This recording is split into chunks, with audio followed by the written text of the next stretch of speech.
Olá, estamos aqui no Instituto de Engenharia para mais uma edição do evento Instituto de Engenharia Debate a Eficiência do Estado Brasileiro. É uma alegria hoje receber aqui a Ilona Betkerhazy, que vai falar para a gente sobre os desafios para a educação brasileira. A Ilona, ela atua desde 1996 no desenho e implementação de projetos de educação. Ela é mestre em educação pela PUC-Rio.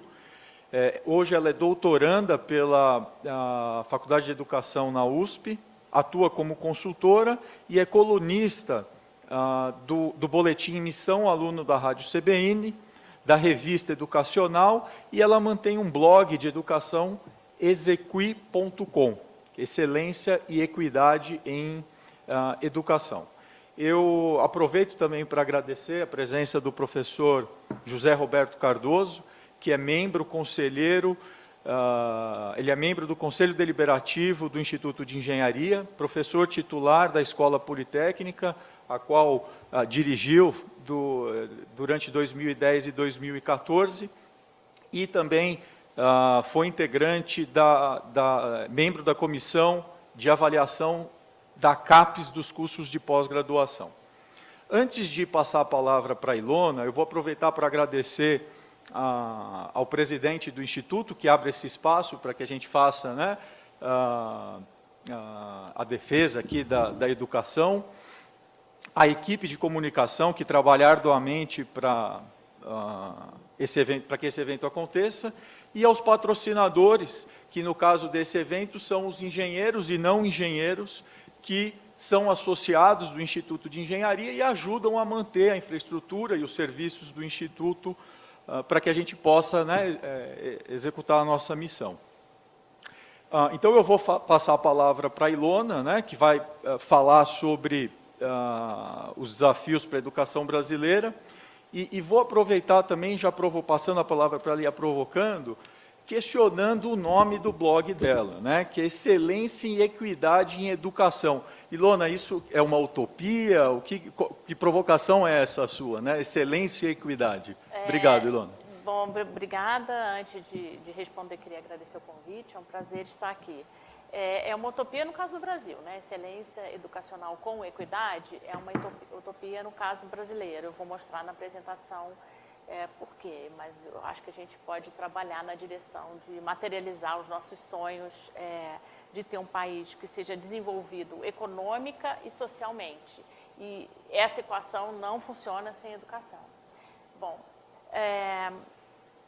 eu dividi a apresentação em duas partes, uma com considerações gerais sobre a educação no Brasil e a segunda eu desço ao nível dos exemplos de matemática porque eu estou convencida de que uma militância pela qualidade da educação e no recorte para a matemática, que eu acho que é cabível aqui no contexto do Instituto de Engenharia, ela precisa levar em conta os objetivos de aprendizagem. Então, eu trago aqui uma breve discussão sobre objetivos de aprendizagem para mostrar essa minha percepção de que não se pode deixar a discussão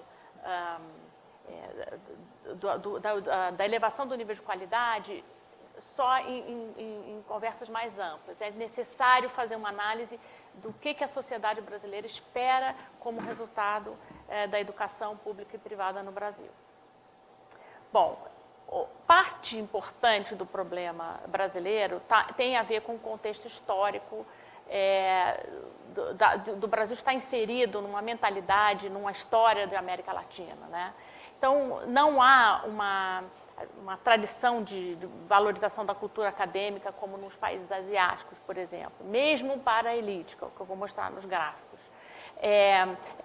E uma cultura, há até uma valorização da cultura acadêmica, mas não a partir de uma vivência escolar, né? A escola é um lugar, às vezes, até mais de socialização das crianças do que de realmente um aprendizado em nível de excelência. Isso tem raiz em questões históricas de como as famílias percebem as escolas no Brasil. Então, o estoque de capital humano disponível para a educação, os professores, coordenadores, etc., é muito baixo. Existe muita gente, mas a qualidade desse capital humano é baixa. E a capacidade de reivindicação da sociedade brasileira por níveis mais altos de educação é comprometida, porque se a gente não sabe o que precisa ensinar para que o Brasil se desenvolva como os países desenvolvidos, a gente não pode pedir. Né? Por isso que eu digo que a minha hipótese da militância, digamos assim, pela qualidade da educação tem a ver com conhecer o nível de exigência pedagógica e acadêmica das escolas. Outra questão que aconteceu, assim, houve uma grande contaminação ideológica e houve um certo fechamento do setor acadêmico brasileiro em relação ao que acontece em países desenvolvidos, principalmente os de língua inglesa. Há uma ideologia, há uma certa desconfiança, etc. E isso faz com que a formação docente no Brasil seja desconectada com os avanços científicos e profissionais de países desenvolvidos. Né? Há uma muito pouca conversa e entendimento do que é produzido cientificamente fora do Brasil, e principalmente nos países desenvolvidos, e o Brasil. Quando a academia brasileira, na sua maioria, vai buscar informações internacionais, é meio mais do mesmo, né? Assim, então, não avança para os países que estão mais desenvolvidos educacionalmente. Então, há, sim, também um corporativismo, uma atuação partidária, que coloca objetivos de corporativistas acima dos objetivos dos alunos, né, de aprendizagem e da sociedade como um todo. E o empresariado, às vezes, se alinha nesse corporativismo, porque existe uma parte do empresariado brasileiro que ainda opera em cima de um capital humano de baixa qualidade, baratinho e de baixa qualidade. Né? Então, a gente não tem nenhuma força motriz politicamente forte o suficiente para reivindicar uma mudança de patamar de aprendizado para todos os brasileiros. Né? Então, o Brasil está inserido, há uma exceção na América Latina, essa exceção é o Chile tem um histórico de se alinhar do ponto de vista do preparo da sua elite, pelo menos, né? Mandando as pessoas estudarem fora para vir servir o país, né? Com uma formação mais sólida e de nível internacional. E o Brasil ficou um pouco fora disso, como eu já disse. Então, está dentro do bloco da América Latina, mas a gente vai ver nos gráficos, o Chile está descolando desse bloco. Né? Nós estamos, embora a gente tenha tido muitas reformas educacionais no Brasil da redemocratização para cá, elas foram feitas em cima de uma lógica de expansão.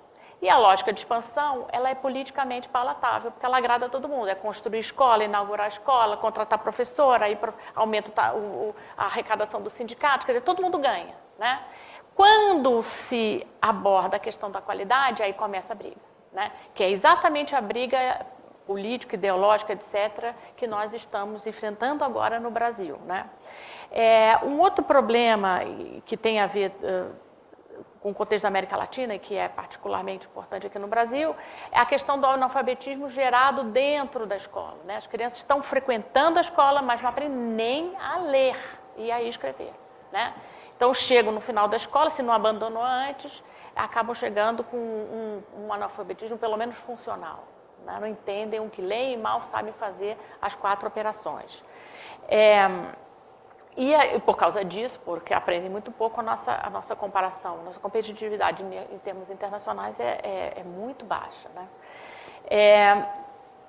Como que a gente consegue perceber isso em nível internacional? É o PISA, que é um exame que foi desenhado e é operado pela Organização para a Cooperação e Desenvolvimento Econômico, que é uma entidade supranacional que nasceu depois da Segunda Guerra, como a ONU, Unesco, etc., no sentido de promover o desenvolvimento econômico dos países que tinham sido arrasados pela guerra e por meio do acesso ao emprego, enfim. Então, a formação de capital humano, no sentido mais estratégico, é uma das bases de atuação do OCDE. Então, eles fizeram o PISA, o PISA já foi uma evolução de testes que eram aplicados antes, e em 2002 teve a primeira edição.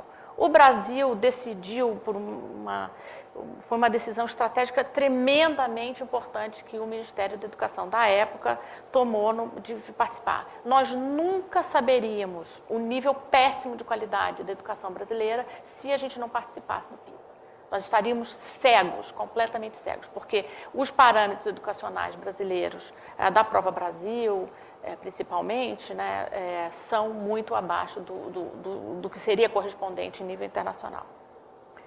Bom, esse primeiro gráfico aqui mostra, eu fiz uma seleção, então, todos os países grandes, né, tirei os países da região da América Central que participaram do PISA, eu coloquei só os países mais relevantes da América Latina no bloco da direita. No bloco da esquerda, a gente tem os países componentes da União Europeia, lá de 92, porque o meu entendimento era uma questão de uma abordagem histórica, era uma questão de percepção de atendimento social, por exemplo, é diferente dos países do norte da Europa. Então, eu deixei, apesar da Dinamarca fazer parte, eu deixei esse bloco, eu precisava ter um conceito ali para separar os países, eu escolhi esse, tá? Separei Portugal e Espanha, porque Portugal e Espanha têm um histórico de educação atrasado em relação à Europa, e os países da América do Norte, né? O Canadá e Estados Unidos. Então, e o México, que está do lado da América Latina, porque, no meu entendimento, ele é mais latino do que a América do Norte. Bom, então, esses blocos se comportam de maneira diferente. Primeiro, a gente precisa realmente reconhecer que os países com população em idade população em idade escolar muito grande tem mais dificuldade em educar toda a população, né? É mais fácil a gente trabalhar com Portugal do que trabalhar com os Estados Unidos, né? E com o Brasil, obviamente. Então, a prova do PISA, ela é feita a cada 3 anos, ela sempre aborda leitura, matemática e ciências, mas a cada ano ela tem uma quantidade maior de perguntas para uma das 3 áreas, né? A última edição foi em 2015 e para poder fazer a prova a pessoa tem que ter 15 anos, é uma faixa de meses em torno da idade de 15 anos, da data de nascimento, que somada até a data da prova, em torno dos 15 anos, e tem que estar no mínimo no 7º ano. A pessoa que está na escola e que está muito atrasada para além do 7º ano, não pode participar da prova. E se, obviamente, está fora da escola, também não pode participar da prova. Então, a comparação da população elegível e não elegível no PISA já dá uma ideia do estoque de problemas de política pública que um país carrega. Então, no lado esquerdo desse gráfico, a gente tem o tamanho da população e a gente percebe que, realmente, Brasil, México, Estados Unidos têm um tamanho de população em idade escolar, né? Na verdade, a coorte de 15 anos, que é uma das coortes escolares, muito maior do que os outros. Então, realmente, o Brasil, os Estados Unidos e o México têm uma questão importante a enfrentar, além do mais que são países federativos, né? Então, cada um com suas idiosincrasias de relacionamento federativo, mas é um problema que precisa ser encarado, que é mais difícil educar aqui do que em Portugal, por exemplo. No eixo da direita, a gente tem o percentual da população não elegível em cada país. E aí a gente vê de novo os blocos, quer dizer, a gente tem um problema nos países latinos, a gente tem Itália, Portugal, no lado da Europa, que tem um percentual em torno de um pouquinho abaixo de 10% de população não elegível para o PISA, ou porque está fora da escola, ou porque está muito atrasado, né? E depois, no bloco da América Latina, a gente tem um patamar muito mais alto, né? O mais alto de todos é o México, mas o Brasil a gente tem ainda em torno de 15%, 20% da coorte de 15 anos que ou está tão atrasada ou está fora da escola nessa idade, portanto não pode nem fazer a prova. Ou seja, 1/5 da população mais ou menos já está perdida do ponto de vista educacional, né? Esse outro gráfico é bastante incômodo, mas também bastante difícil de ler. Então, eu vou explicar. Eu trouxe os 2 gráficos de leitura e de matemática, porque eles trazem mensagens um pouquinho diferentes. Eles trazem a distribuição das notas no PISA por nível socioeconômico, por decil de renda, só que tem 5 decis de renda, tá? Não o desempenho em relação ao decil de renda. A bolinha verde é o decil médio, que eu estou chamando de remediado, né? O quinto decil. E o PISA é dividido em 6 níveis de aprendizado, sendo que o nível 2 é o nível considerado para leitura, por exemplo, o que separa o analfabeto funcional do resto. Para cima, já compreende direitinho o que lê. Para baixo do nível 2, 2. E abaixo, o 2 é a fronteira. E para baixo, a pessoa mal entende o que lê. Lê palavra, lê texto, mas mal consegue responder as perguntas. A gente percebe nesse gráfico que, de novo, a gente tem o bloco da América Latina, os outros blocos que eu separei exatamente por essa questão.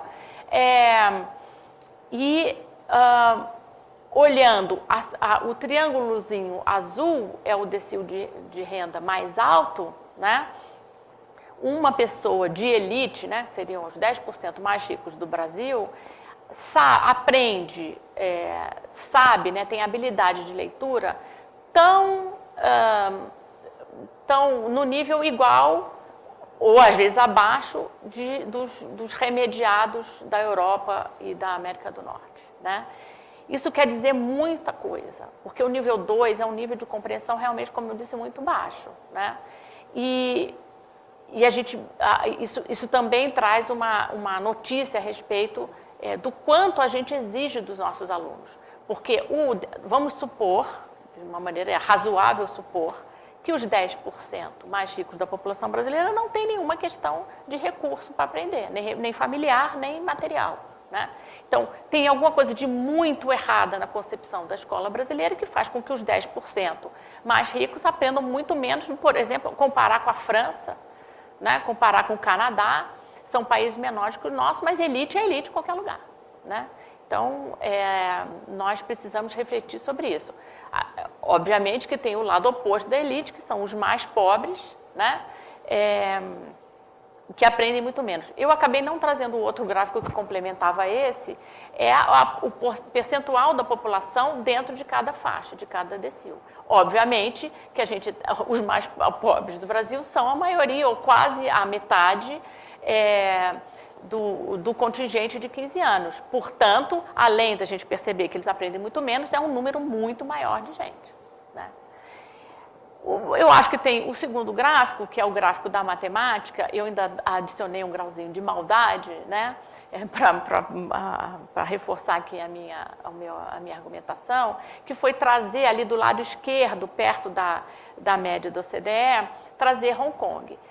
Por quê? Hong Kong é coisa mínima em termos de país, mas tem o desenho do nível educacional, né? O desenho de como se concebe uma escola em Hong Kong. Então, comparando o Brasil, que está ali lá no comecinho do bloco da América Latina, com Hong Kong, que está ali à esquerda, a gente vê que os 10% mais ricos do Brasil aprendem menos do que os mais pobres de Hong Kong. Isso não é um problema de renda, isso é um problema de concepção de sistema de ensino, né? Obviamente, temos ali toda a Europa no meio, realmente é uma disparidade muito grande, quer dizer, o remediado brasileiro está abaixo do pobre de todos os países da Europa e da América do Norte. Isso é um escândalo brutal. E o que isso significou para os países da Europa quando se compararam com os outros asiáticos? Porque Hong Kong é um só, né? Daquele contingente que tem Japão, tem China, né?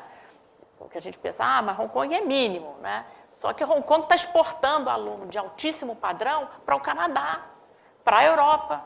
Então, está roubando vaga da elite desses países. E foi isso que fez com que esses países tomassem um susto. O PISA tem uma importância política muito grande na revisão, nas reformas mais recentes de educação nos países desenvolvidos, por causa disso. Peraí, mas por isso, basta uma pessoa visitar um campus de uma universidade, Ivy League nos Estados Unidos, ou de ponta na Europa, e vai ver que só tem asiático. Então, essas pessoas da elite que estão sendo formadas nessas universidades estão roubando as vagas dos locais, né? E vão roubar só as vagas na universidade, vão roubar os empregos também, né? os empregos mais qualificados e melhor remunerados. Então, é uma competição estratégica importante. Isso fez com que os países já vinham fazendo reformas curriculares desde antes do PISA. O PISA só mostrou que a coisa estava pior ainda do que eles pensavam. No sentido de aproximar os seus currículos do currículo desses países, né? E por isso que eu trouxe como exemplo o currículo de Hong Kong, que eu vou mostrar na segunda parte. Bom, aí a gente volta para o Brasil, né? Eu vou mostrar a diferença de abordagem típica entre o que é perguntado na Prova Brasil e o que é perguntado no PISA, mas eu vou trazer aqui para a leitura e para a matemática um perfil, né, a evolução da distribuição das notas de prova para quinto e nono ano em leitura. As escolas estão separadas aqui nesse gráfico, que é para o Brasil todo, em estaduais e municipais. Elas têm um perfil parecido em termos de evolução. Qual o perfil é esse? Os melhores melhoram e os piores continuam onde estão. Então, a média do Brasil vem subindo e todo mundo está feliz, isso é alardeado quando o MEC solta esses dados e tal, mas quando a gente olha a distribuição, a média subiu porque os melhores subiram. Os piores continuam praticamente 125 pontos, que é a linha tracejada de baixo, a pessoa não sabe ler, tá? E a gente tem, cada ponto é uma escola? É por escola. Tá bom. É por média escola. É por escola. É média por escola, tá? Desde 2005, que é a caixinha verde, até 2015, que é a última caixinha laranja à direita. Onde que isso muda no Brasil? No Ceará e particularmente em Sobral. Acho que o caso de Sobral ganhou notoriedade nos últimos anos, exatamente porque qualquer pessoa que mexa nessas bases de dados percebe que Sobral se destaca. Talvez se joga os dados em si, joga os dados contra a renda, joga os dados contra o tamanho de município, sempre vai se perceber que Sobral se destaca. Como é que é o perfil desse destaque? É o que eu trago aqui nesses dois gráficos, são os mesmos dados, mas eu extraí daquele dado anterior o perfil do crescimento do Ceará e o perfil do crescimento de Sobral. O Ceará é praticamente, quer dizer, do ponto de vista de número de escola, é importante que eu explique que aquele conjunto de barrinhas à esquerda das estaduais do Ceará tem muito menos escola do que o da direita. As escolas no Ceará são, para Fundamental 1 e 2, são praticamente todas municipais hoje. Tá? Então, por isso que eu separei em estadual e municipal. As estaduais crescem na média, crescem por cima e crescem por baixo, e as municipais também, né? Num perfil muito parecido, mas a gente percebe que tem um contingente ali no topo de 2015 de escolas que se destacam no estado, mas uma boa parte delas são as próprias escolas de Sobral. Tá? No gráfico da direita é a evolução só para as escolas de Sobral de quinto ano. Sobral, então, foi a escola quer dizer, a decisão de municipalizar o ensino no Ceará, ela já é bastante antiga, mas Sobral fez, digamos assim, deu esse movimento de pegar as escolas para si, para organizar, a partir do momento que percebeu como conseguia trabalhar bem com as crianças, e o ensino está prático. Acho que tem uma escola que ainda não é municipalizada, a escola de Fundamental 2 lá, mas praticamente 100% das matrículas estão municipalizadas. E aí a gente percebe o quê? Que Sobral decolou realmente ali, a imagem é uma imagem realmente de uma decolagem e um descolamento total do resto do Brasil e até do Ceará, né? Porque então, a questão controversa em relação a quanto que é o nível esperado, 200, 225, etc. e tal, mas o Brasil, o Ceará já alcançou para a quinta série o que é esperado para a nona, né? Enquanto que o Brasil, que o resto dos gráficos que eu vou mostrar agora, não consegue ensinar o básico para o nono ano. Então, desculpa, eu não mudei aqui, a seção de nono ano, tá? Esse gráfico aqui é o mesmo tipo de gráfico, só que para o nono ano. E aí a gente vê uma estagnação, né? Não sobe praticamente não sobe nem a média, nem em cima nem embaixo. Então, e a linha vermelha é a linha dos 200 pontos esperados para a quinta série. Então, a gente tem uns 12% mais ou menos que não aprende nem o que é esperado para a quinta série no nono ano, né? O que é esperado, são 275 pontos, é uma elitezinha das escolas, só que aprendem, e mais uma vez, Ceará e Sobral estarão nesse contexto aí do topo de gama, digamos assim. Então, que é o que mostra esse gráfico, né? Então, digamos assim, a subida das escolas no Ceará no 9º ano também é diferente do resto do Brasil, e a gente começa a notar já uma subida não só no topo, mas uma melhora também das escolas que estavam mais na base do aprendizado. Sobral tem essa apresentação um pouco faltando dados, porque a municipalização do Fundamental 2 é recente, né? Ela começa de 2010, se não me engano, para cá, tá? Então, a gente percebe que em Sobral, todas as escolas, em média, têm a média acima de 275 pontos, que seria o esperado. Quer dizer, é brutal essa diferença. É importante que o que Sobral aprendeu a fazer precisa ser melhor conhecido pelo resto do Brasil. Esse gráfico... Eu tinha mencionado antes que, de qualquer forma que a gente jogue os dados numa planilha, né, ou num sistema de análise estatística, Ceará e Sobral sempre se destacam. Ainda fui generosa, nem botei Sobral aí nesse gráfico, mas esse é um gráfico de renda familiar média, renda mensal familiar mediana por município, é a renda por município, e nota por escola, né? Então, as escolas estão agrupadas dentro dos municípios a partir da renda mediana municipal. A gente vê que o Brasil tem a renda mediana máxima por volta de R$ 1.200 nos municípios, e que no Brasil a correlação, a regressão linear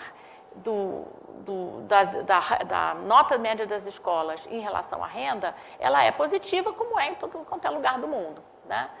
E no Ceará ela é negativa.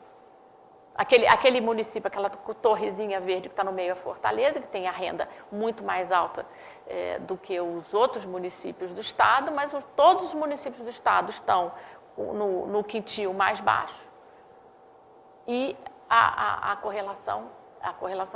regressão dá um coeficiente praticamente negativo, o que significa que o Ceará consegue compensar a renda dentro das escolas.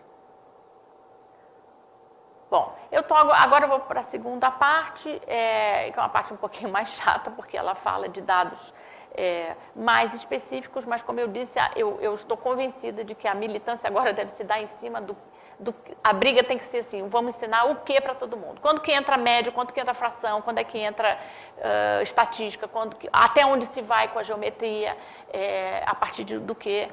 Porque a gente vê, num estudo comparado de currículo em país desenvolvido, a gente vê uma exigência acadêmica desde a educação infantil até o ensino médio. Quer dizer, há uma exigência desde o infantil até o ensino médio, que é muito parecida, até o fim do ensino fundamental, que é muito parecida, e há uma diferença, que é o que o Brasil está vivendo agora, em decisões sobre o que fazer com o ensino médio. Vários países têm 2 níveis ou 3 níveis diferentes para a matemática e para as outras disciplinas.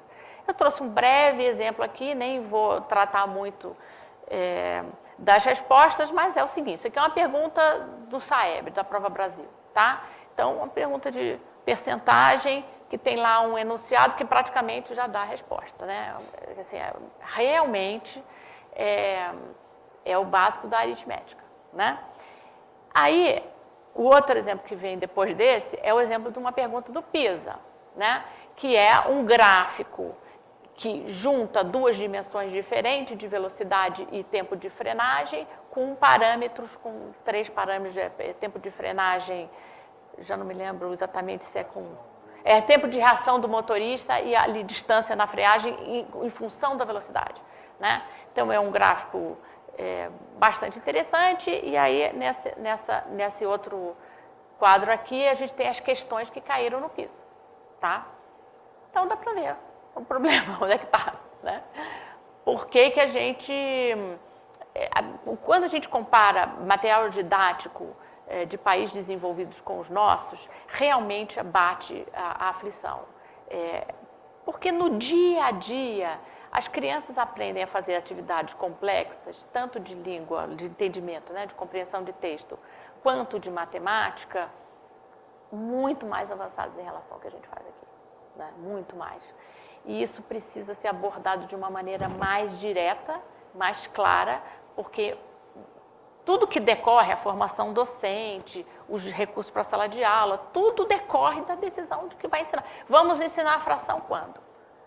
Então, países desenvolvidos, a criança começa a compreender, por exemplo, a noção de metade, um quarto, na educação infantil, porque ela sabe que um copo até aqui é metade.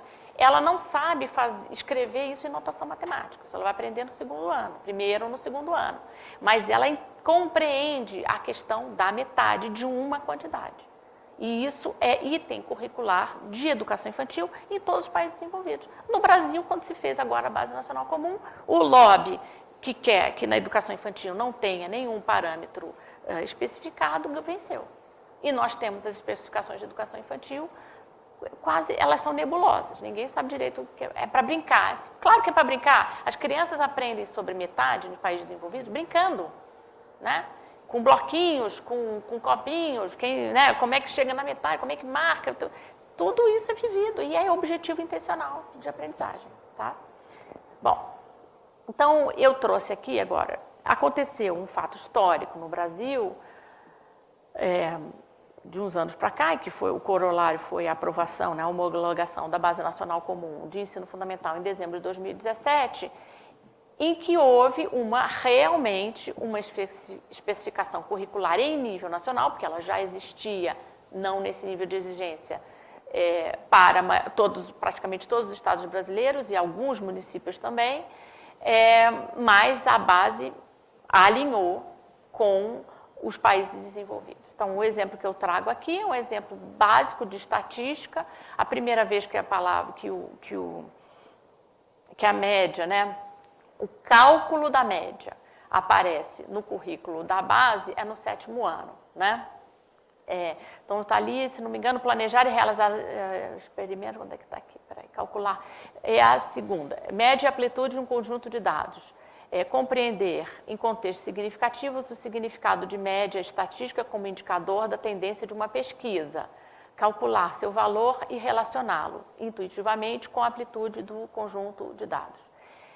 Quem lê, que é uma pessoa que conhece matemática, lê isso e fala assim, não tem nada de errado, isso é ótimo, é super legal aprender isso. O problema é que tem tanto caco dentro dessa escrita que a gente não sabe bem. Então, relacionar intuitivamente com a amplitude do conjunto de dados é ou não é para calcular a média? Vai ter gente que vai achar que não é para calcular, que é só para bater o olho, para ler o jornal, ver uma pesquisa eleitoral, debater as questões eleitorais, porque nós temos tanto problema em estabelecer objetivo curricular de sala de aula e fazer com que esse objetivo seja realmente trabalhado em sala de aula do ponto de vista das atividades, que é possível que uma coisa como essa vire um debate sobre pesquisa eleitoral. E as pessoas vão falar dos seus candidatos e não vão falar da média. E nós estamos falando aqui de aprender a calcular média e as outras medidas de tendência central. Então, isso não essa escrita, ela não é solta no universo.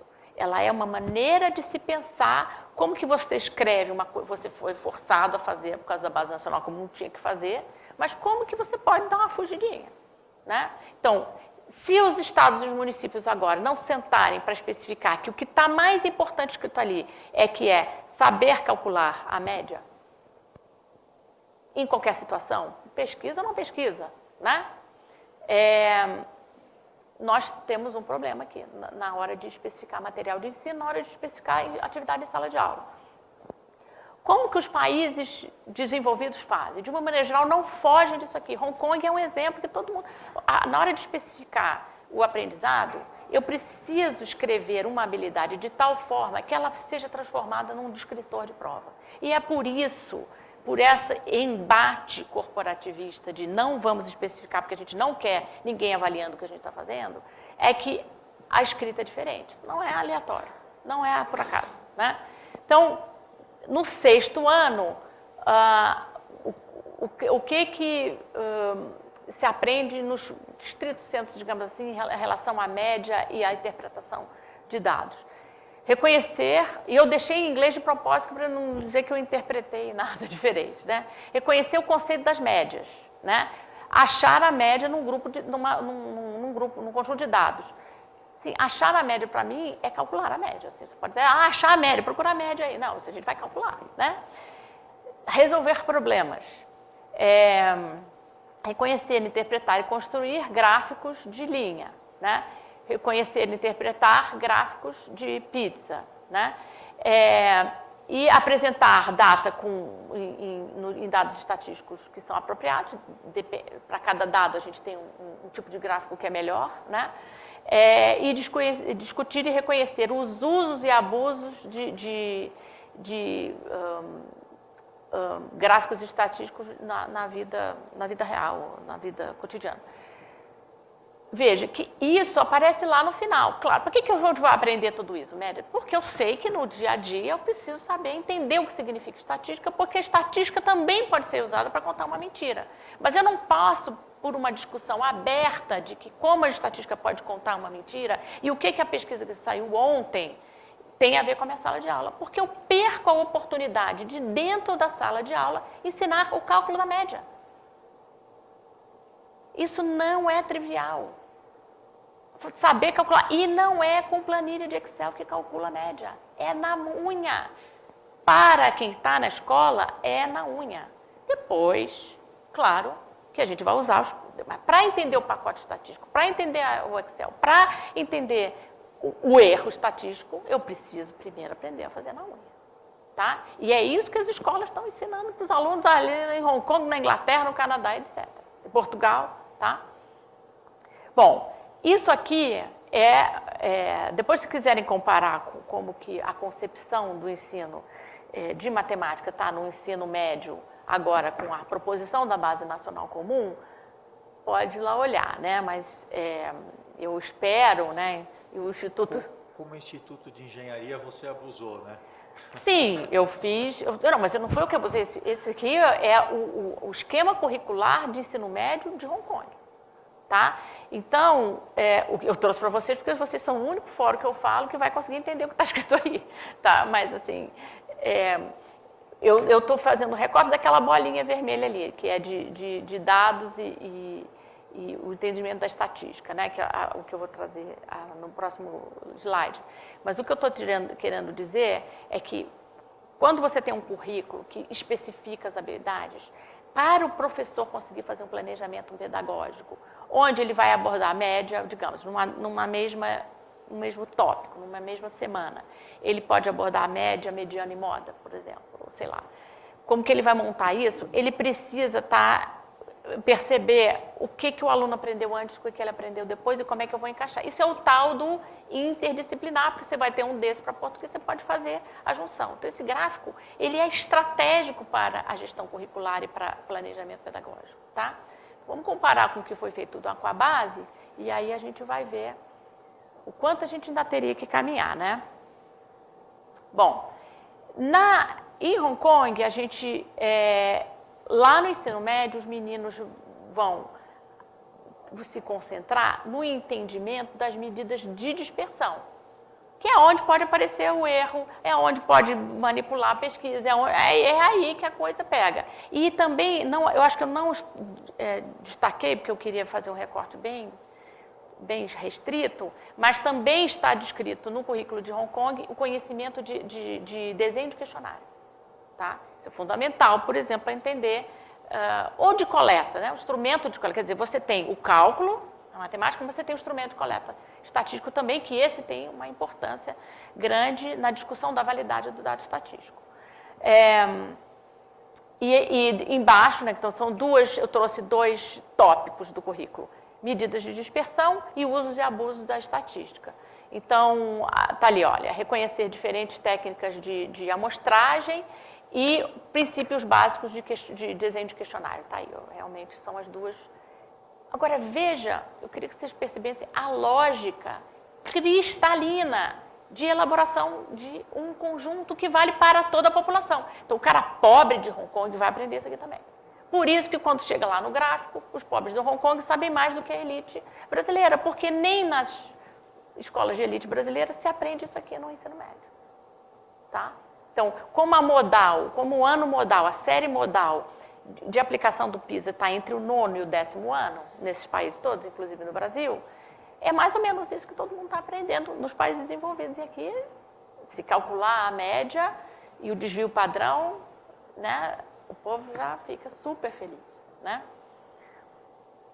Bom, mais uma vez eu trouxe essa chatice aqui de mostrar a escrita das habilidades, mas para mostrar como que, primeiro, como não avançou muito do fundamental para o médio em relação à estatística, né?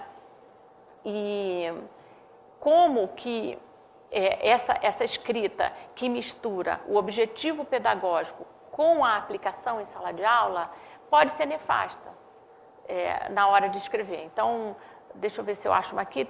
Por exemplo, resolver e elaborar problemas em diferentes contextos que envolvem cálculo e interpretação das medidas de tendência central, média, moda e mediana, e da dispersão, amplitude, variância e desvio padrão. Essa é das melhores escritas que tem aqui. Mas veja, por que eu escolhi essa? Comparado com o que se vai aprender no ensino em Hong Kong, o brasileiro está perdendo, porque ele está ainda na média, na moda mediana, no cálculo do desvio padrão, variância, amplitude, etc. E o outro está lá analisando como essas medidas se comportam do ponto de vista da matemática e do entendimento de uma inferência estatística. Né? Então, eu acho que eu posso encerrar por aqui com esses 2 pontos. Quer dizer, nós temos uma situação muito grave numa comparação internacional. Numa comparação nacional, ela também é grave, porque nós não estamos conseguindo avançar, principalmente no Fundamental 2. Fundamental 1 avança, os melhores avançam, os piores continuam ficando para trás, com exceção do Ceará e do Sobral.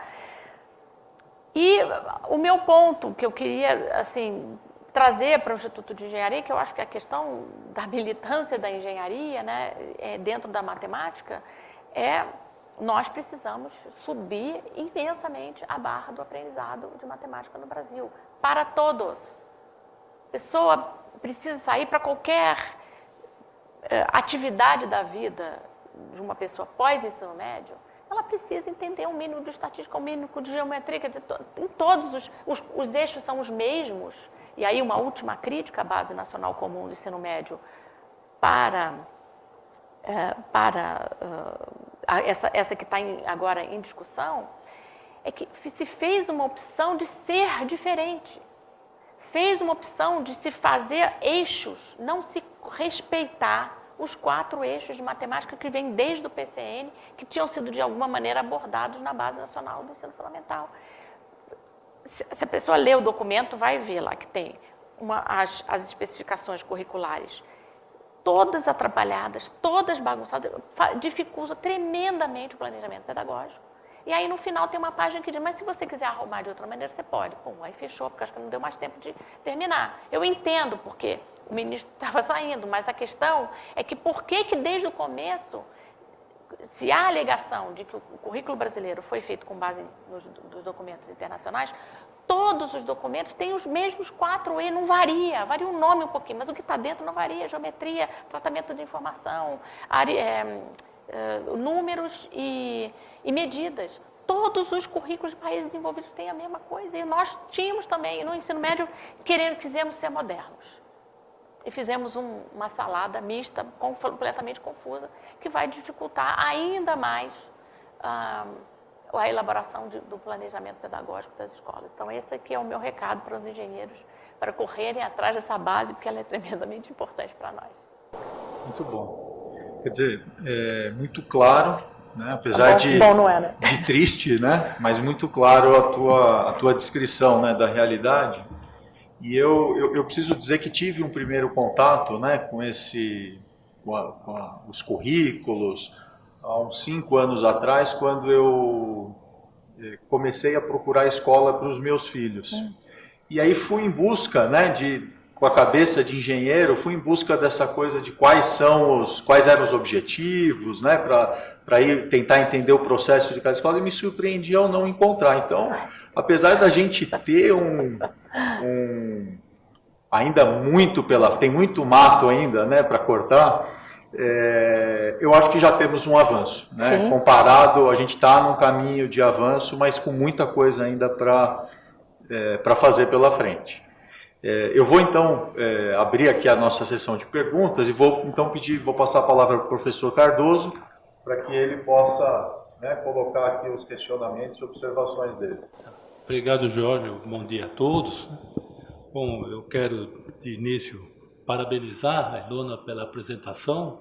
Aprendi muito com essas informações que você nos colocou. A meu ver, foi um conteúdo muito denso e também bem documentado. Isso aqui é fundamental, não é apenas fruto, evidentemente, é enriquecido por opiniões suas, mas não é fruto só de opinião sua, quer dizer, é fruto de uma pesquisa consolidada, que de fato dá um embasamento muito grande para quem se interessa por assunto similar, né? A engenharia como os mais fortes usuários da matemática agradece, né? Porque é uma das grandes dificuldades que nós enfrentamos nos cursos superiores de engenharia, é justamente a base matemática, né? Que está ausente nos nossos alunos e muitas vezes complica até a formação desses garotos aí com o passar do tempo. Você discutiu vários pontos, eu gostaria de ouvir sua opinião sobre alguns deles. Um deles foi a questão da evasão. Logo no começo de sua apresentação, você discutiu a questão da evasão e deu para identificar, né, no texto que estava colocado, que isso tinha muito a ver com o aluno, né? O aluno sai da escola porque ele simplesmente se desinteressa, alguma coisa. Eu gostaria que ouvisse sua opinião também sobre o papel do professor nessa evasão. Eu acho que nós também precisamos refletir sobre isso, né? Porque o professor precisa estar continuamente buscando alternativas para tornar o curso dele agradável, atraente e que, de fato, os alunos se sintam entusiasmados e tenham o prazer de ir para a escola. Quer dizer, a grande dificuldade que nós sentimos, né? Você me desculpa, eu vou mais a opinião do curso superior do que um curso médio, o aluno não ter o prazer de ir à escola porque ele sente que lá vai ser massacrado muitas vezes. Então, essa é uma questão que eu gostaria que você tocasse no retorno a essa questão. Você comentou também exemplos de posturas de um país como Hong Kong, altamente desenvolvido já há anos, né, bem antes da China estar nessa posição. O que eu observo é que esses países asiáticos, sobretudo, final da década de 60, década de 70, adquiriram uma postura de dar um ensino, desde o ensino fundamental, o ensino médio, com um foco maior no ensino médio, um caráter tecnológico, né? A maioria das disciplinas, dos conteúdos que o aluno aprende no ensino médio, de fato caráter tecnológico, ou seja, uma base grande em matemática, se apresentou aí, a gente percebe que de fato é um conteúdo muito denso em matemática, e física, química, as disciplinas da área tecnológica, não vou dizer em detrimento, mas evidentemente valorizando mais a área tecnológica do que as áreas de humanidades, né? Então, eu gostaria de ouvir também a sua opinião sobre essa questão. Creio eu que você deve também ter avaliado outras cidades, outros países, e feito uma comparação semelhante disso. Com relação ao caso de Sobral, né, que é um caso emblemático no Brasil, e E, de fato, aí é algo que nós precisamos continuamente refletir sobre esse sucesso que Sobral teve na educação para tentar reproduzi-lo em outras partes do país, né? Evidentemente, o investimento na educação não se faz apenas nos alunos, né? Então, para que se faça um ensino diferenciado, que de fato promova ações disruptivas, como eu acho que ocorreu lá, é necessário que se faça um investimento também na formação dos professores. Quer dizer, os professores precisam ter uma formação inovadora, a meu ver, para que ele consiga, de fato, motivar os alunos a ter o desempenho que teve Sobral. Apesar, isso para mim é patente, porque Sobral, como todo o país, tem os problemas econômicos. Quer dizer, isso tudo mudou. Quer dizer, o problema quando Sobral é igual a todo o país. Mas, no entanto, ele teve esse salto e, evidentemente, o papel do professor foi importante nisso. Então, esse professor seguramente não é o mesmo professor, não sofre os mesmos problemas que um professor nosso que está na Zona Leste, que está afastado aqui dos grandes, do maior desenvolvimento da cidade, né? Então, eu gostaria que você colocasse essas questões, se possível, né, para a gente aí esclarecer pontos que, a meu ver, são muito ricos na sua apresentação. Bom, sobre o desinteresse dos alunos, para qualquer aluno, mas em particular para os alunos pobres, frequentar a escola, principalmente a partir de uma certa idade, tem um custo enorme, né? Não estou falando do custo que as famílias pagam pela mensalidade, estamos falando de escola pública, mas até esse custo, por exemplo, do ônibus que a criança tem que pegar, dependendo do lugar, só o custo de oportunidade de fazer com que um menino adolescente não trabalhe, por exemplo, tem um custo muito grande para as famílias. Então, o tempo todo, como qualquer ser racional, os meninos e suas famílias estão fazendo um balanço ali do que ele aprendeu e do custo de frequentar a escola. Então, se o aluno não aprende muita coisa, e os gráficos mostram que não estão aprendendo muita coisa, o custo de frequentar é muito alto, né? Porque o benefício é baixo, o custo é alto, né? Então, é por isso que é importante que os alunos brasileiros comecem a aprender mais na escola, porque se eles aprenderem mais, eles vão fazer esse balanço, vai ficar mais equilibrado e a gente deve ter mais alunos ficando até o final da educação obrigatória.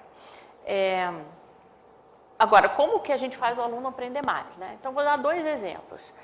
Primeiro, em matemática, a matemática é uma linguagem que precisa ser aprendida, é uma percepção do mundo que é codificada em notação matemática e que, a partir de um certo ponto do ensino da matemática, né, tirando as 4 operações, a regra de 3, a percentagem, fração, etc., mas tirando esse começo que vai mais ou menos até o fundo 1, começa a ficar cada vez mais abstrato, né? E o uso da matemática também cada vez mais abstrato.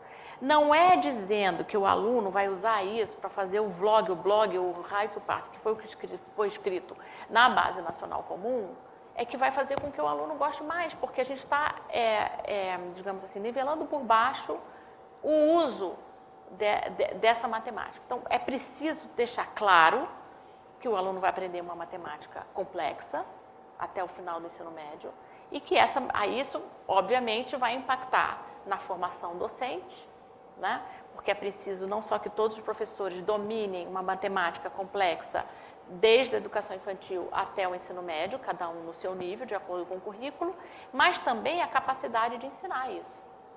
Então, a gente tem um foco muito grande ainda nas atividades de sala de aula e, a partir de uma certa idade, no papel do professor, quando uma sala de aula eficaz, ela está centrada no aprendizado do aluno. O que eu coloco na frente do aluno em termos de informação e de desafio para que o cérebro dele trabalhe no sentido de aprender a calcular uma média, por exemplo, com significado. Isso tem uma ciência por detrás, né? Então, a escolha do material didático, o tempo de aula, tudo isso faz parte da gestão da sala de aula. Para a língua portuguesa, o grande problema do aluno perceber que não se interessar, pela língua portuguesa e também abandonar a escola, é uma questão de um misto de vocabulário e gramática, né?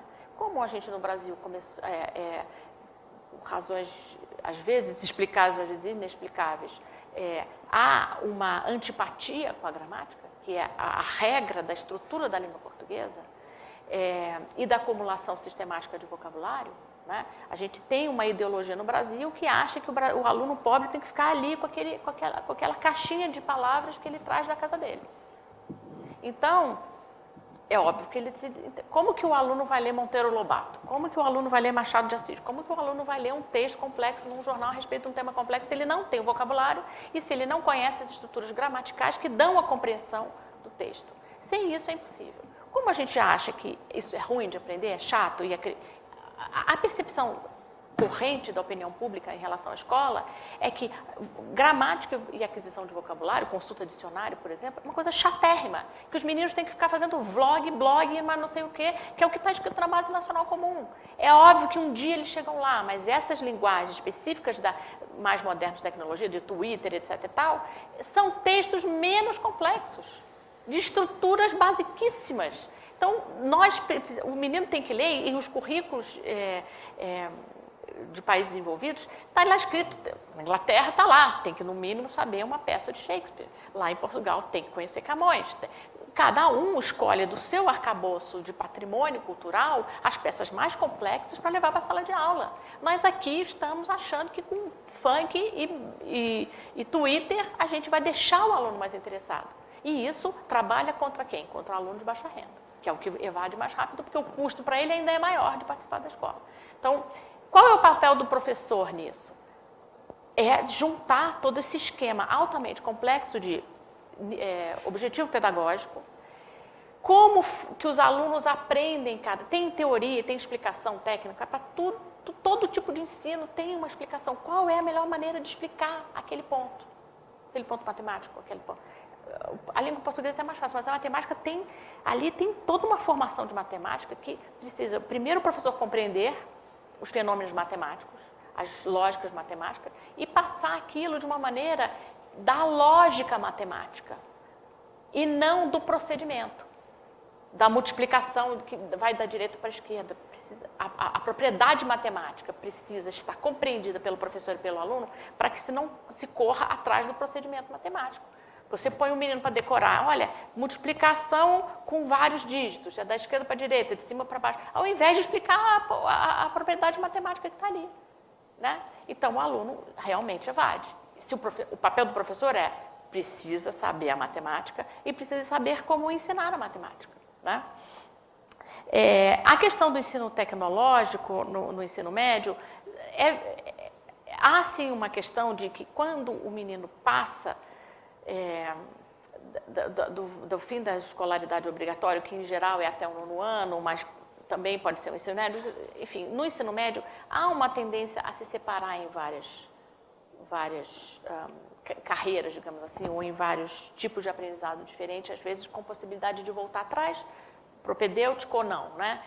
Mais ir para a universidade ou ir para um técnico, mas com essa possibilidade de dar uma marcha ré e mudar de rumo, porque você pode exacerbar uma desigualdade quando coloca a barra de separação, como é feito na Alemanha e na Suíça, muito cedo. O aluno, às vezes, estava desinteressado, estava imaturo, não aprendeu, e depois ele não consegue fazer o caminho de volta para a universidade, né? Então, isso tem que ser muito bem balanceado. Mas como o aprendizado do ponto de vista do cérebro dos seres humanos, uma questão, um processo cumulativo, se ele não aprendeu coisas básicas embaixo, qualquer coisa que vem depois vai ser sempre mais difícil de aprender ou impossível, né? Ou vira desinteresse. Mas não é porque o aluno não gosta de aprender. Todo mundo gosta de aprender. Ele não aprende porque ele não tem ferramenta para aprender. Você não pode ler Machado de Assis e Camões se você não tiver vocabulário e estrutura gramatical, porque você não consegue entender a frase. Fica chato. Entendeu? Fica chato, torna-se chato. Agora, à medida que o aluno consegue perceber a riqueza da construção daquele texto, ele vai se interessar pelo texto, né? Pela mesma coisa pela matemática. Então, a questão do ensino médio tecnológico ou mais de humanas, etc., vem do que veio antes. se tem mais bagagem antes, tem mais gente preparada para seguir etapas mais complexas mais para frente. E os professores de Sobral, quer dizer, o desenho todo da política educacional de Sobral é um desenho lógico, só que o cerne de todas as perguntas em Sobral para resolver as questões é o que faz os alunos aprenderem mais.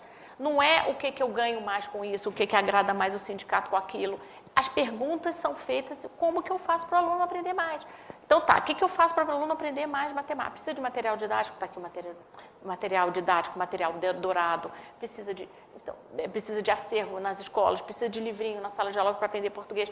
O que é que contribui mais para os alunos aprenderem mais? E isso é dado.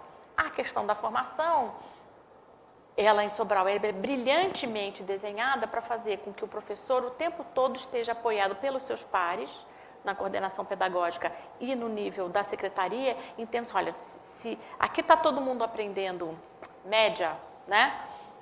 Quais são as possibilidades de exercício que a gente vai trabalhar? Então, há uma reflexão no nível, é um canal de comunicação muito bem azeitado, há uma reflexão tanto no nível das escolas quanto no nível da secretaria de quais são as melhores atividades para a gente trabalhar esse ou aquele tema. E aí, uma vez combinado, todo mundo, no mínimo, tem que fazer aquilo. Cada professor também pode colocar o seu tempero, mas uma vez combinado o que é melhor para o aluno, todo mundo tem que seguir e, para seguir, recebem a formação e o apoio operacional adequado para aquele ensino. Muito bom. Eu gostaria de fazer também algumas observações. A primeira, eu queria pensar uma coisa na tua fala, quando você falou da etapa de expansão, né, que fica todo mundo feliz porque está construindo escola, contratando professor, contratando diretor, inaugurando escola, né? E depois vem a questão, bom, e agora, né, hora de entregar resultado. Eu estou destacando isso porque isso conversa bastante com a iniciativa do Instituto na criação desse fórum, que é a discussão da eficiência do Estado brasileiro, né? Quer dizer, a discussão é menos sobre o que a gente está gastando e mais sobre o que a gente está entregando, né? E a relação entre essas duas coisas. Eu não vou resistir, eu vou pedir para você voltar no gráfico. Engenheiro adora gráfico, né? Aquele primeiro gráfico que você mostrou, do PISA. Do candlestick, que são as comparações das médias, da matemática? Não. De língua portuguesa? Aquele que tem as faixas. Mais para frente. Aqui. Peraí. Mais para frente. Não, fala. Mais um. Isso. Esse é da Prova Brasil. Isso. Bom, primeiro eu vejo grande generosidade sua quando você diz que a gente vê um aumento da média, né? Porque eu não vi os testes estatísticos, né, de média e tal, mas pelo desvio padrão, a gente pode, sendo bonzinho, dizer que há uma suspeita de que está havendo um aumento. E queria compartilhar uma reflexão que eu não sei o que é mais assustador, né, nesse gráfico, se é a questão da falta de excelência, né, que são as médias lá embaixo, ou a falta de equidade, que são os desvios padrões. Quer dizer, se você olhar os limites ali, tirando os outliers, né, os pontos fora da curva, de cima e de baixo, o tamanho da amplitude de desempenho é enorme. Né? Isso é um reflexo, por isso que eu te perguntei se isso era por escola, né? Porque olhando isso ainda como média de cada escola é assustador. Né? Quer dizer, é um retrato da falta de excelência e equidade. Eu gosto de apresentar os gráficos dessa maneira, porque quando a gente trabalha na média, a gente esconde um monte de coisa. Sim. Né? E aí mostra isso. Todo mundo comemorando, as médias aumentam, mas o ranking, quem está na frente, quem caiu para o segundo, para o terceiro, não interessa quem está no segundo ou no terceiro, interessa quem está lá embaixo, que está no quinto ano, não aprendeu a ler ainda. A história do eu comi 2 frangos e você nenhum, em média estamos bem alimentados. Né? Tem um outro ponto ainda na tua apresentação, que é as perguntas do PISA que você trouxe. eu queria fazer, você pode mostrar ali de novo? Tem a primeira que você passou, e eu acho que é importante a gente, e aí até como um feedback de engenheiro, né? Essa primeira pergunta, distribuímos 120 cadernos entre 20 crianças da primeira série de uma escola. O número de cadernos que cada criança recebeu corresponde à porcentagem, a que porcentagem do total de cadernos? Isso não é matemática. Isso é português. Isso é 90% português, 10% matemática. A gente não consegue ensinar matemática, né, sem o português. Nesse sentido, eu fico parcialmente feliz em saber que a língua portuguesa tem merecido atenção prioritariamente, ou primeiro, antes de matemática. Porque sem a língua portuguesa fica impossível, né? E aí eu coloco a minha primeira pergunta para você, que é, quer dizer, como é que a gente faz, assim, eu sei, já ouvi você comentando sobre isso, né, lá na CBN, sobre a questão da qualidade dos professores, né, da preparação, e quer dizer, quem são os professores que ingressam na docência? É um contingente grande. Quando a gente está falando de país, a gente precisa de muita gente sempre entrando. E aí a minha pergunta era como que a gente faz para atrair os mais bem preparados estudantes, né? E talvez até na prática, sendo mais pragmático hoje, como é que a gente faz para não atrair os mais mal preparados para a docência? Como a gente faz em qualquer seleção de empresa, com um bom processo de seleção, né? Isso também é uma das coisas que já foi resolvida em Sobral há bastante tempo. Um estágio probatório, que se você errou no processo de seleção, você corrige em 3 anos, né? E um processo de seleção que leva em conta realmente o conhecimento do professor. Então, é preciso mexer nos processos de seleção para fazer com que a aferição do conhecimento do professor, tanto no que ele precisa ensinar, como na forma de ensinar, e quando for possível também até no comportamento da pessoa, com entrevistas, etc., que é como é feito em Sobral, isso precisa ser feito. Agora, antes de selecionar, ele precisa ser formado em algum lugar. E aí é que eu acho que nós temos o maior desafio, né? As universidades são grandes fortalezas, né? E fazem o que querem. As privadas responderão melhor a uma pressão do governo, porque tem fiéis, porque tem uma série de mecanismos pecuniários que o governo federal pode usar para pressionar as universidades privadas. Eu começaria por aí. Se quiser dinheiro para projeto, para fiéis, tem que ensinar isso aqui. Tem que haver, todo o país envolvido botou pressão em cima das universidades. A universidade tem que estar a serviço dos interesses do país. Se não estiver, nós temos um problema sério. E nós sabemos que nós temos um problema sério, né? Então, eu acho que a formação docente é uma grande frente de batalha que precisa ser enfrentada com um gasto enorme de capital político. Enorme. Mas tem que ser enfrentada. Bom, eu vou pedir licença, professor, para fazer a minha segunda pergunta.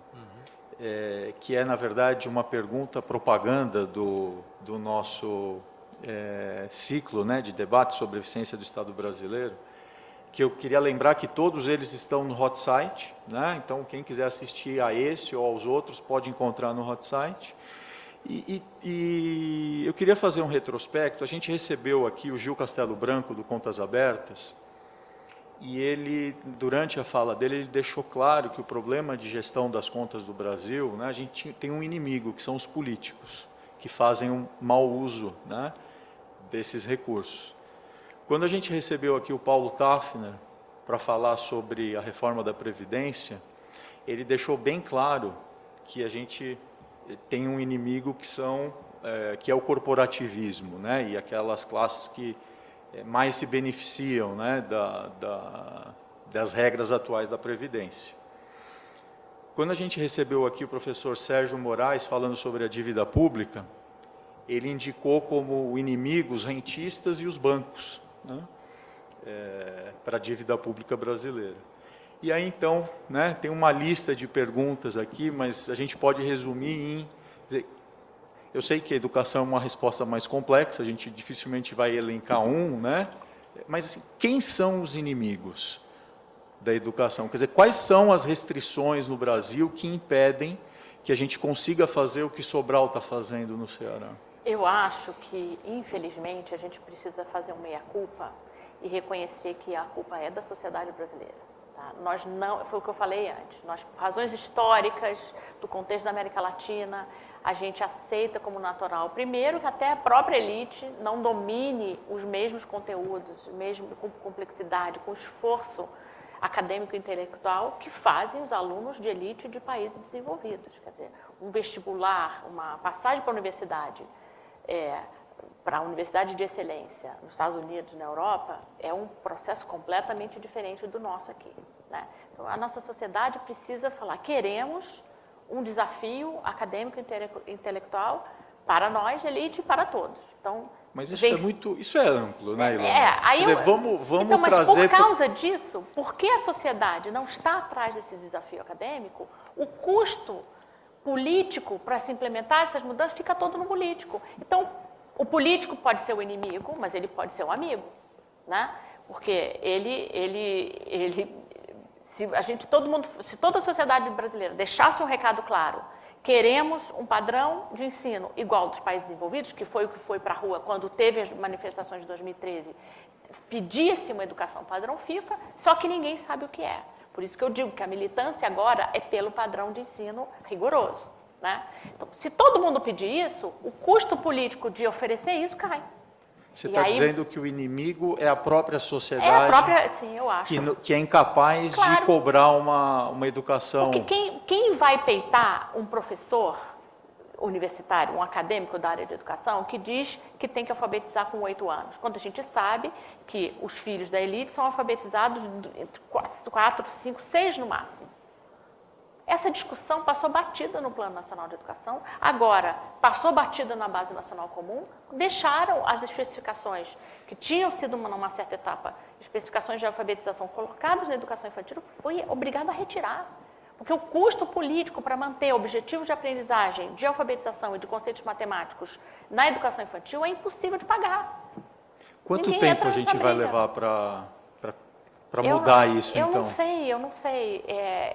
Eu não sei como que se muda uma mentalidade para toda uma sociedade, que as pessoas passem a amar o desafio pedagógico. O que nós vemos, eu vejo muito isso no que circula de informação, o que é mais querido, o que tem mais aceitação é o fofinho, é o abraçar a árvore, é o deixa a matemática de lado. Deixa o Machado de Assis de lado, deixa o que é duro de se aprender, que depende de um esforço cerebral, de lado. Isso ainda tem um custo, não digo político partidário, tem um custo no dia a dia. Os pais e as mães das escolas de elite, e isso acaba reverberando para as escolas públicas também, qual é o pai que vai cobrar mais matemática de escola? A gente precisa refletir. A gente cobra quadra de esporte, a gente cobra iPad para todo mundo, a gente cobra, sei lá, viagem, sei lá o quê. Não estamos cobrando mais matemática, mais língua portuguesa. Claro, porque isso, não desfazendo das outras disciplinas, porque essas são as chaves para compreender as outras disciplinas. Então, por isso que eu digo que a culpa é nossa. Porque como pais, nós não estamos indo atrás da escola para cobrar mais aprendizado.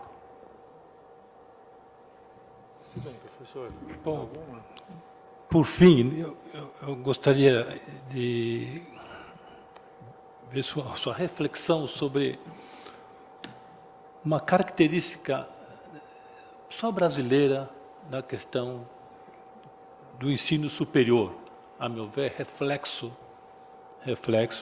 dessa política que a senhora colocou e que nos leva a ter um aluno que não tenha o conhecimento necessário, a base necessária de matemática para encarar aí os desafios da vida moderna.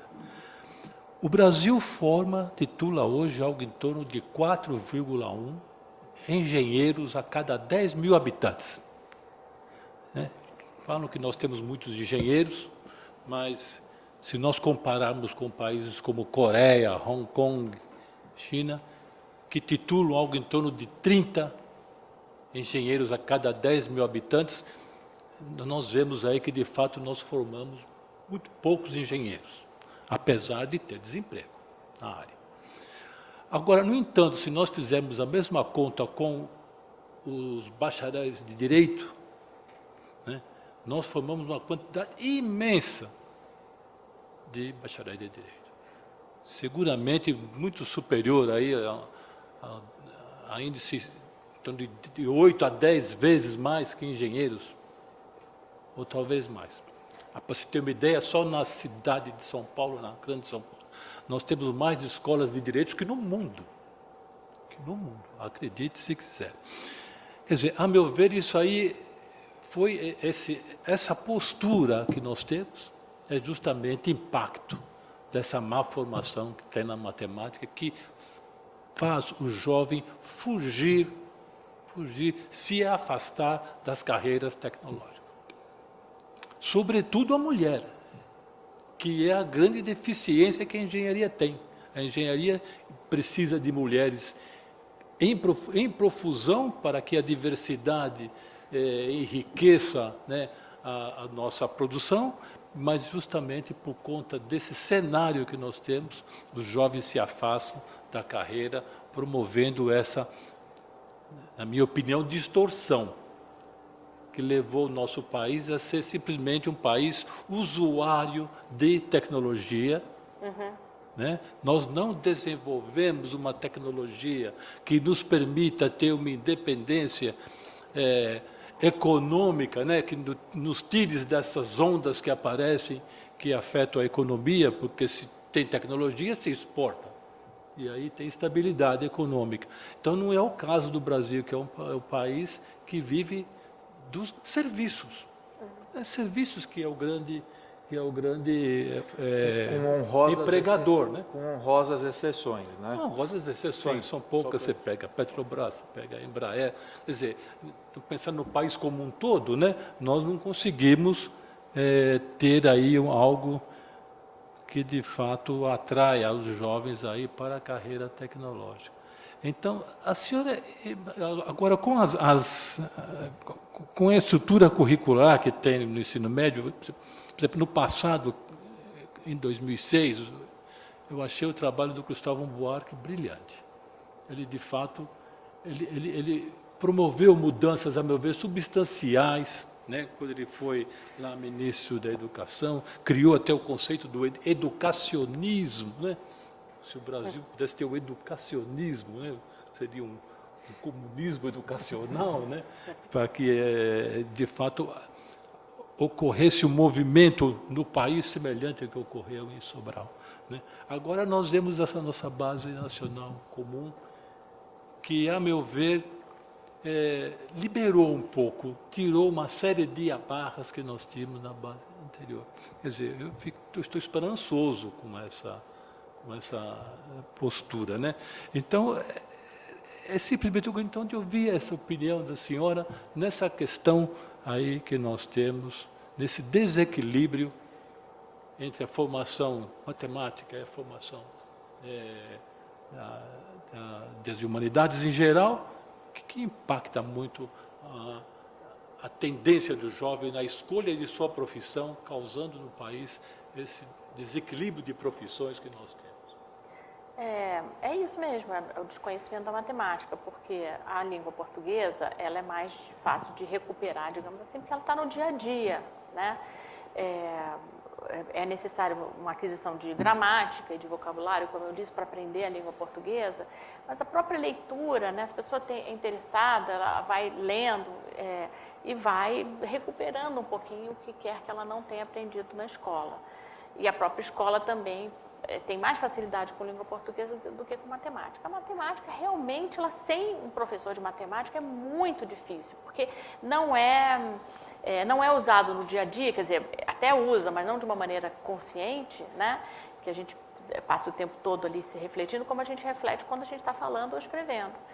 Então, realmente há esse desequilíbrio. Mas só lembrando, né, que a gente tem, como engenharia e direito tem filtro, né, quer dizer, a engenharia tem um filtro da própria engenharia, do aprendizado da matemática, porque nas próprias universidades, você ali no dia a dia tem prova, etc. e tal. E no direito tem OAB, e menos de 10% das pessoas que se formam em direito conseguem passar no teste, né? Então, mesmo assim, o português, o entendimento do direito do lado do seu exemplo, né, do direito, também não vai muito bem das pernas, né? Então, esse é o problema. Se o aprendizado para que uma pessoa na vida adulta tenha um desempenho profissional, não só da manutenção do que já existe, mas como proposições inovadoras, né, de competição econômica, de negócios e até de resolução de problemas. Nós temos, por exemplo, um problema sério de saneamento básico no Brasil. Isso é um problema que depende da engenharia, né? A questão da logística que a gente estava falando mais cedo depende da engenharia. Precisa de uma profusão de engenheiros para construir essa infraestrutura brasileira. Cadê os engenheiros? Se não começar lá na educação infantil, aprendendo os conceitos básicos de contagem, de proporção, etc., quando chegar no ensino médio, não vai ter aquilo que é suficiente esperado num sistema educacional que precisa de uma lógica de progressão, não vai saber aquilo que necessita para entrar numa faculdade de engenharia, né? E muito menos para permanecer e se formar, e muito menos ainda para atuar de maneira competente como engenheiro. Então, o sistema está todo quebrado. Então, é preciso, por isso que eu digo que é a sociedade, como que nós precisamos convencer toda a cadeia que está em torno da escola, primeiro a dar mais aulas. E quando o professor der mais aulas, que os pais apoiem esse professor. Eu vou dar um exemplo que é uma coisa assustadora, grande, de uma das milhões de jabuticabas, né, que a gente tem aqui, que só tem no Brasil. A lei brasileira permite que qualquer estudante, desde a educação infantil até o doutorado, falte 25% das aulas, um quarto. Não há possibilidade de uma sanção administrativa contra um aluno que simplesmente não aparece a um quarto das aulas. Está cheio de pai aí de escola de elite que leva os filhos para a Disney por uma semana, 10 dias, 20 dias, no meio do semestre, e não há o que fazer. Porque o pai volta e fala, mas o meu filho tem nota alta. Mas é um desrespeito com o professor em sala de aula fazer com que o professor tenha que repetir tudo para aquele menino. E com as outras crianças. Sim, né? com todo mundo, quer dizer, é um péssimo exemplo. Como é que pode a gente ainda permitir esse tipo de coisa? Que falha brutal da legislação que nós temos aí, que é uma coisa básica. Por isso que é fácil dizer que, para mim, que é a sociedade. Como que a gente não se revoltou ainda contra isso? Né? E se a escola coíbe as faltas, os pais se acham no direito de peitar politicamente. Então, aí que está o problema. Quando nós não achamos que sentar... o Cláudio Moracastro, há alguns anos atrás, falava assim que a fórmula para resolver a educação brasileira é o número de horas de bunda na cadeira. Né? Então, tirando a parte que não é de salão, digamos assim, dessa proposição, é isso mesmo. O trabalho cerebral, o cérebro do brasileiro precisa ser formatado numa proposição de complexidade. A complexidade dos problemas brasileiros, dos problemas mundiais e da inovação está no cérebro de cada um. Se nós não formatamos por meio da escola os cérebros, e depois que cresceu fica difícil, né? Então, enquanto ainda está maleável o cérebro, a gente formata os cérebros, faz aquele wiring do cérebro numa proposição complexa, muito bem, que é o que fazem os países desenvolvidos. Se nós não fazemos, o custo ficou aqui, que é isso que está descrito aqui. Não conseguimos resolver os problemas mais básicos do brasileiro, nem de logística, nem de saneamento básico, né? Mas de quem é a culpa? Nossa também, que não estamos dizendo, olha, o aluno precisa estudar. Não é só papo, é estudo, não é ficar mandando o SMS de proposição pedagógica. Quanto que cabe ali de proposição de fazer realmente o menino trabalhar? Né? Então, ao taxar de chato a aula de matemática, a aula de português, a gramática, toda a estrutura curricular de alta complexidade, a sociedade não ajuda a fazer com que os alunos se engajem nessas atividades. Né? Ilona, eu vou fazer minha última pergunta. O Instituto de Engenharia, ele é uma entidade da sociedade civil, sem fins lucrativos, de associação voluntária, E como Instituto de Engenharia, existem várias, né, entidades desse tipo espalhadas pelo Brasil. Então, acho que essa minha pergunta vale para todas as outras, mas eu vou perguntar para o Instituto, né? Quer dizer, como que o Instituto, e aí eu vou dizer o Instituto na figura dos seus associados, que são aquelas pessoas que voluntariamente fazem contribuições ao Instituto, como que o Instituto de Engenharia pode ser um vetor para a mudança desse cenário, na sua visão? É o que eu disse sobre a militância, né? A militância agora no Brasil, para resolver essas questões da educação, tem que ser em cima dos objetivos pedagógicos. E como é muito difícil fazer esse debate na escrita, agora, a questão é que a hora é agora, porque agora que se lançou a Base Nacional Comum, os estados estão desdobrando a base, né? E os municípios. Então, a militância tem que ser o seguinte, vamos garantir, vamos ter certeza absoluta que a gente está alinhando o que vai ser proposto e obrigatório para a sala de aula, está alinhado com países desenvolvidos tais quais a Inglaterra, Portugal, a França, os países que eu deixei de propósito aí, né? Os países da Europa Ocidental, os países da Ásia, né? Que tem mais sucesso, e o Canadá, porque eu acho que o Canadá tem proposições de políticas públicas muito interessantes, porque a preocupação com a equidade é muito alta. Então, tem uma população muito diversa em termos de origem, né, porque recebe imigrante do mundo inteiro, e tem que dar conta de ensinar, inclusive, em outras línguas, né? O inglês é a língua diferente em relação àquelas populações que estão ali. Então, acho que o Canadá é um país interessante para se estudar, os objetivos curriculares são muito bem especificados, além disso, há uma profusão de material explicativo sobre o ensino, Hong Kong também, Inglaterra também, França também, Portugal também. Vamos estudar. Eu acho que talvez montar um comitê que estude isso para ficar batendo bumbo, porque senão a gente fica falando sobre como está aí nas expectativas que eu trouxe, que eu exemplifiquei. Tem que aprender média. Aprender média é bater o olho num gráfico e olhar, saber que a média é diferente, sei lá, do mínimo, do máximo, qualquer coisa. É preciso saber fazer os cálculos. É preciso saber muita matemática, é preciso sentar e fazer os exercícios, porque a linguagem matemática, diferente da língua portuguesa que a gente usa o tempo todo, a matemática precisa realmente de um trabalho extra, né? E não é por isso que a matemática é pior do que as outras disciplinas. Só que a gente precisa aprender, o Brasil precisa se apaixonar pela matemática. Vejam as Olimpíadas, são 19 milhões de alunos fazendo Olimpíada.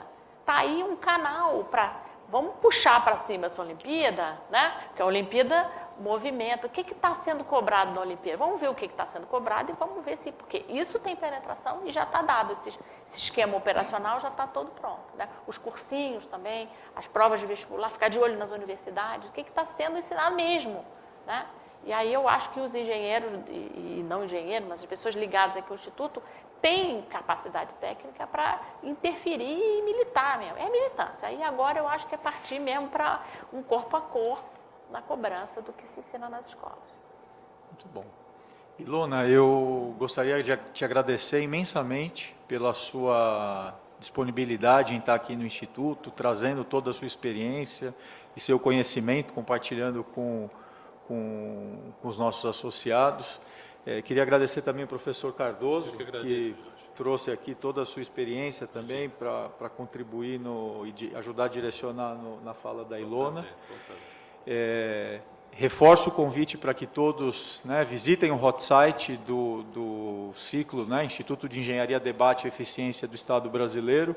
Eu comecei agradecendo, né, a equipe de comunicação, e não posso deixar de também estender esse agradecimento a todos os funcionários do Instituto, e vou, em nome, né, de todos os funcionários, eu vou agradecer aqui o nosso colega Cláudio Honor, que está sempre aqui apoiando a gente no Instituto de Engenharia. Muito obrigado e até a próximo Instituto de Engenharia, Debate e Eficiência do Estado Brasileiro. Obrigada, também agradeço muito o convite, foi muito legal.